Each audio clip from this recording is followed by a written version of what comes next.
Hello, hello, and welcome to Self-Care is Sexy. My name is Chris, and I'll be your host. We're a podcast that's here to generate and share self-care ideas with each other. Last episode, I shared a Manisode interview with Seone Pha, a former contestant on the very popular weight loss reality show back in the day called The Biggest Loser. And he laid down some really incredible wisdom, not only about weight loss and juggling life as a full-time working father and husband, but he also serves up some amazing goal-setting advice as well. If you missed that show, you can check it out by hitting up iTunes, Spotify, and our website as well at www.selfcareissexy.com. I want to give you a quick preview of what to expect from today's show. Today, we're getting into some conflict. No, I'm not starting a fight with someone on air or anything like that, but I am going to be talking about two concepts that seem very opposite of one another, self-care and conflict. We'll be learning how to infuse these two concepts and see that doing so is vital to success in setting boundaries and creating the space for self-care. We're de-escalating uncomfortable confrontation and learning how to participate in a way that doesn't provoke nor avoid any heated situations. We got a lot to get to today, but first, let's pay the light bill with some advertising. All right, hello, welcome back to the show. I'm so glad you tuned in this week to get a dose of that self-care encouragement. Today, I'm walking us through conflict and confrontation. And if you consider yourself like a people pleaser or anxious to please, or if you just like straight up know that you're codependent or that you don't like confrontation, today's show was absolutely made with you in mind. Now, I know that confrontation and conflict is something that a lot of people who struggle with self-care and making time for it really have a hard time dealing with. So today's show has some really great practical tips on how to deal with confrontation and conflict in a way that's healthy and productive for both sides of the perceived conflict. So let's get right into it today, no delays. How do we deal with confrontation or conflict if we don't like it or we don't know how to deal with it? Well, number one, the first and most important tip that I can give you for dealing with conflict, if it's not your favorite and if you're not good at it, is to stop running from it. Because every single time you run away from conflict, you reinforce how scary it is to face. If you're working on making self-care a priority, if you're working on healing yourself and doing some of that introspective self-reflection, conflict is going to come up. Because if it's not something that you've already incorporated in your life, as you make that shift, a lot of times there's people outside of us that benefit when we are a doormat and when we are people pleasers and when we're anxious to please. And most often, if you struggle with taking care of yourself, if you struggle with making self-care the priority, if you burn out all the time, chances are there's someone benefiting from wherever your energy is currently being directed. So when you start to make that shift and you start to pull your energy back into yourself, you start making time for self-care, you're going to come up with conflict. Somebody is going to be pissed that you're no longer feeding the beast. You've probably got some energy vampires running around that have been getting their fill off of you whenever they need. You know, it's that friend that calls all the time to bitch and complain about their life. It's the person in your family that's currently in chaos and always seems to be in chaos and needs you to be the problem solver. And it's the people in our lives that constantly take and take and take from us that once we set the boundary, a little bit of conflict can arise. So running from it every time it pops up just tells your brain that this is the scary monster under the bed that you don't want to deal with.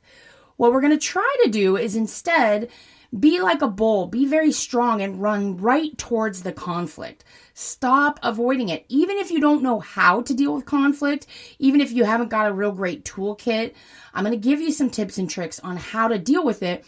But to start to change the way that you look at conflict and the way that you approach confrontation, the first step is just head right for it. Stop avoiding it. Number two, in order to kind of deal with conflict and get to know how to work with it, You gotta recognize that your fear of conflict stems from your own shitty self-talk, and this is extremely important when you start to look at it. People that have the ability to de-escalate heated situations, they all have a certain kind of confidence. They listen, they can take information in, they're not emotionally reactive. Well, if you come to the conflict or the heated situation with a lot of your own negative self-image and your shitty self-talk on board, any conflict that you're engaged in is going to make that shitty self-talk amplified. You can't figure things out. You're inadequate. You're not enough. Those voices, that narrative is going to be amplified by any conflict that you engage in.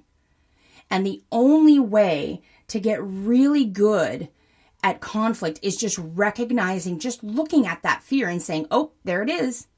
You don't have to have, years of therapy. You don't need to know why it's there. You don't have to dig into the past and sift through the wreckage and spend thousands of dollars on talk therapy to figure out the why. You just have to be able to look at it in its face and know that it exists. See what it is and see that it's there. Just observing it, just looking at it takes a lot of that fear away. Number 3.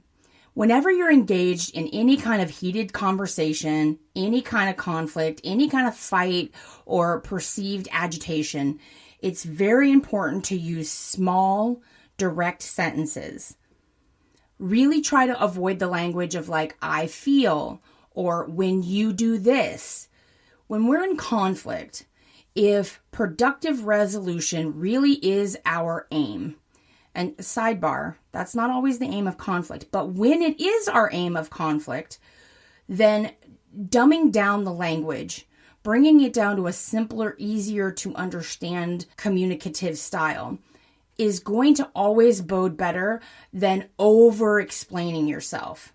You know you've gone into the danger zone when you're explaining why you're explaining what you feel or what the other person did. Avoid that.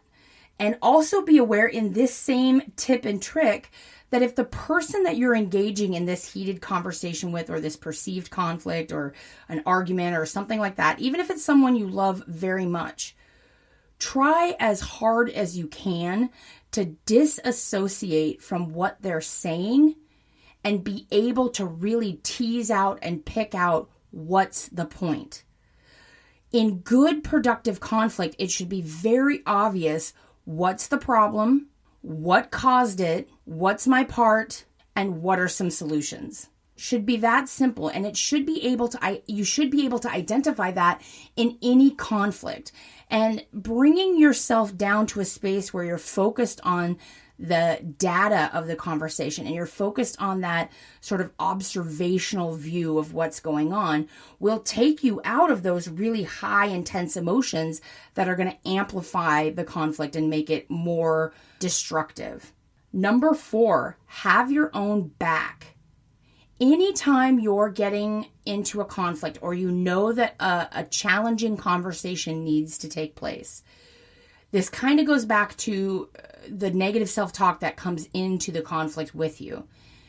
Once you develop the ability and the knowing that you have your own back, that you are on your side, that you are secure in yourself, then conflict and challenges with difficult personalities become a lot easier.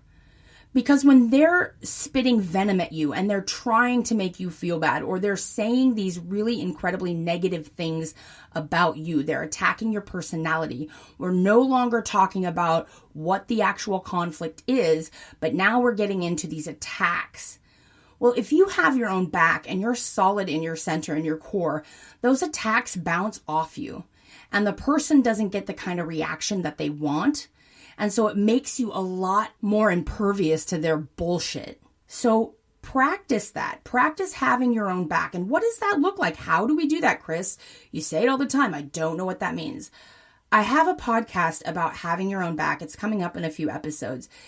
But for the short Chris notes of having your own back, it really means not defending yourself in conflict. When I say have your own back in conflict, it means avoid explaining yourself. if the conflict is easy to identify and you can tease out exactly what the problem is, you don't have to go over and over and over why it's a problem. You just have to get to the point where you are confidently in your own space saying, this is the problem. These are the possible solutions. Having your own back also looks like maintaining those firm boundaries. Now, if you struggle with boundary setting and you struggle with maintaining boundaries, this is a practice as well. But having your own back means there is a line in which once it's crossed, I walk away from the conversation. The second someone in a conflict or a heated argument starts name calling, I will stop the conversation at that point and walk away. I don't care if the conflict's resolved or not. There is no reason to de-evolve into name calling. And once you're in that iteration of conflict, you've missed the bar. Nothing productive is going to happen. If the other person is spitting out venomous comments about you, bringing up the past, digging into old harms, you've gone the wrong way, and this is not going to end well for anyone. So having your own back is about maintaining your boundary and knowing what you will and will not accept prior to engaging in that conflict. Number 5, and probably the most important tip that I can give you with regards to dealing with conflict as it pertains to self-care, is to practice with someone safe. This is so vital to getting good at dealing with confrontation. Now, hopefully, you're building that favorite life that doesn't require or hold a lot of space for conflict. But getting good at this will help you in any area of your life, especially as you're transitioning from maybe the way you were before and how you want to be in your self-care journey. You want to pick somebody that you feel safe and comfortable with, and you want to begin to practice confrontation with them. Now, this could literally mean that you tell this person, hey, I'm really bad at hard conversations. I'm really bad when it comes to, confrontation or arguing or anything like that. And I want to get better. So can I practice with you? Another possible approach is literally just being able to practice that conversation with somebody else that you're not in conflict with first. And I'll give you a little cheat code when it comes to confrontation.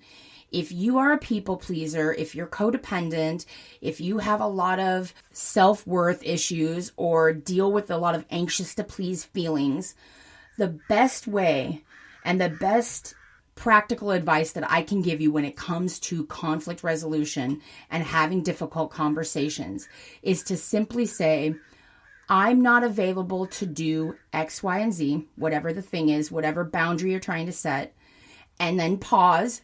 If you're texting, don't text anything else. Wait for the other person to ask the question first. This is important. As anxious to please, as codependent, and as people that struggle with taking care of ourselves, we always want to over-explain. We want to make sure the person knows that we're setting a boundary, but we still love them. So we don't explain. We wait for them to ask us why. Why can't you do this thing that you've always done?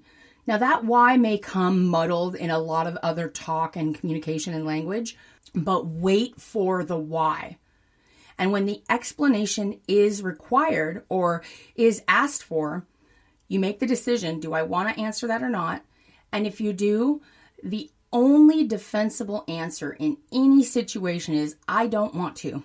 And I want you to think about this for a second. I want you to think about this example. That is the most defensible reason, and it's the truth. You don't have to have a big explanation for why you're no longer available. When we're setting boundaries and we're really getting into this new way of being and getting into our favorite version of ourselves, a lot of times we need little, simple, practical tips to help us get there. So the I'm not available to do X, Y, and Z, waiting for the ask, and then when the ask of why aren't you available comes up, the answer is I don't want to. It is really that simple. That's how you keep confrontation, perceived conflict, or perceived heated arguments simple, objective, and productive. Now I'm going to run through that list real quick one more time. The 5 tips on how we deal with conflict. Number 1, you stop running from it. Number 2, you recognize that the fear stems from your own shitty self-talk. Number 3, you use small, direct sentences. Number 4, learn to have your own back. And number 5, most importantly, practice with someone safe. All right, with those easy tips, you have a lot in your toolkit to deal with the confrontation and the heated situations that may come up as a result of setting boundaries and making self-care the priority. But what do we do when we find ourselves in a very heated or difficult situation and we can't use that simple tool? Like, it's not a friendly situation. It's a little more heated. Now we're talking about actual potential fights, situations where you could be potentially in danger, where it escalates out of control. I want to go through very quickly the steps that we use to de-escalate really high volume conflict. Now, again, this is beyond just you and your friend trying to set boundaries and you trying to get on your self-care journey. This is more of like, we're in a fight, there's yelling, we've already gone past the point of, de-escalation. How do we survive these kinds of situations? Number 1, the most important thing you can do to de-escalate a high tense conflict is that you yourself have to get calm and you have to work on your breath. Because you, in this situation, regardless if you have these tools or not, you have to guard yourself from your own fight or flight reaction. And the best way you can do that in the moment is to bring your breath into your mind and really concentrate on your own breathing. Calm yourself down. Number 2, how you state something, how you talk about something is just as important as what actually happened. So when we're de-escalating a high intense situation, maybe it's a fight with a partner, maybe it's a situation at work, maybe it's something in the wild, you encounter a Karen that's just out of control. The words you use and the way in which you explain what's happening is key. Again, it goes back to my tips for when you're in a conflict that's manageable. It's those small, short sentences. Avoid the language of I feel, you did this, things like that. Avoid names. Avoid a lot of adjectives. Just state very plainly what's happening. Almost elementary and robotic in nature. Which brings me to number 3. How do we de-escalate intense conflict? Well, number 3, you speak slowly. So the speed of our voice, the intonation, the words we use, those are all extremely important key concepts to conflict. And I think especially in arguments and fights that we get into with the people we love, we don't think about that.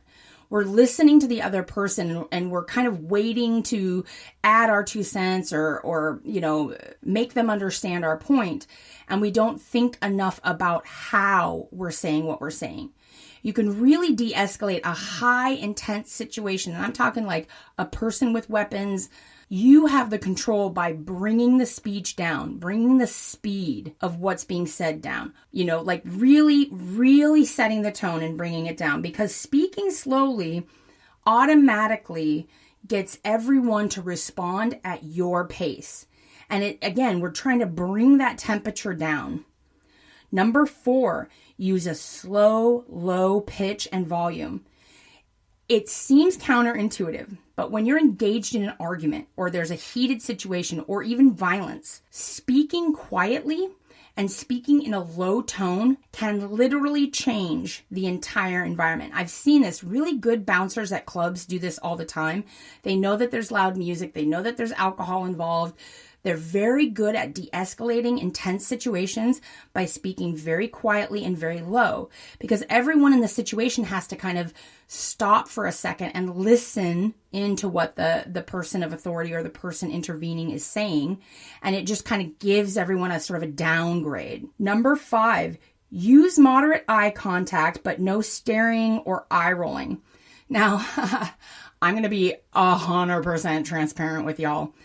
My face will give away what I'm thinking more than my mouth will every fucking time. And I have such an outside face that when I'm in conflict, you can pretty much tell exactly what's going on in my head, even if I'm not speaking.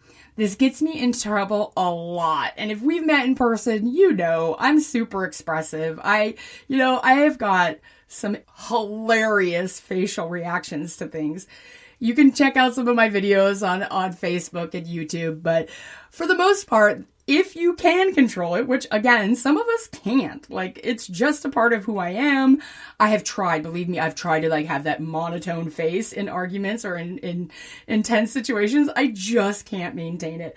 But if you can, it's super important to use neutral or open facial expressions, not staring at the person, not getting, eye rolls and like, frowny faces and like, expresses and things like that. Again, it's super hard. Not all of us can do it, but it is important to try in these heated conflicts to really monitor your own facial reactions and your eye contact. Number 7, you want to maintain a relaxed posture with open hands. Avoid gestures or like closing your fists or folding your arms. It's very interesting. There's a lot of science on our body language. And again, this goes back to it's not only what you say, it's how you say it. And if you've ever been in a heated argument with your siblings or your lovers or anyone that you're close to, it's not what you said, it's how you said it. That is like the number one complaint that most folks have in arguments with each other, with people they are close with. But there is science that actually backs this up. The way you're standing, the way you're gesturing, the way you're moving your body, it speaks volumes. It can give away whether or not you're being honest or genuine. It can give away whether or not you're annoyed or content or ego. Your ego will show up more in your body language than it will in your words. So getting to know people's body language, maybe deep diving on that, it'll really tease out some more tips and tricks on these little nuances that you can pick up on when engaged in any kind of conflict or argument. Number 8, and probably one of the most important tips I can give you on de-escalation of intense conflict, is to make sure that you position yourself a safe distance from the other person. Stand to the side, kind of out of the person's arm's reach. Make sure you're near an exit and be aware of the objects that are around you that could be used as potential weapons, and always be prepared to move quickly. So while we're learning to de-escalate intense conflict and heated arguments, we want to be really prepared and aware that other people might not have these tools in their toolkit and they can explode. Never, ever, ever underestimate somebody else's volatile response in an argument, even if it's someone that you know very well. When we're dealing with intense conflict, not just like me and my friend are dealing with some boundary setting issues, but intense conflict, it is always imperative that you understand the other person might not be coming from a rational headspace. So you want to be aware of your exits. You want to be aware of potential blow-ups and things that could get out of hand. Because it's always when things turn for the worse, if you're not prepared, that's when really shitty stuff happens. I'm going to run through that list again. This is how to de-escalate high intense conflict situations. Number 1, get calm. Focus on your breath. 2, be aware of how you're expressing something. 3, speak slowly. 4, use soothing pitch and volume. 5, maintain moderate eye contact, but don't stare, don't be creepy. 6, use that neutral or open facial expressions. 7, make sure your posture is relaxed, that you avoid gestures, be aware of your body language. And 8, make sure you're positioned in a safe physical location during any possible heated conflict. That's it for this week. Thanks for joining me. If you have a story and you want to be on the show, please email me. It's Chris, Kris, at selfcareissexy.com. Okay, we got some really great content coming your way, so stay tuned. And remember that self-care is sexy. We're giving you permission to put yourself first.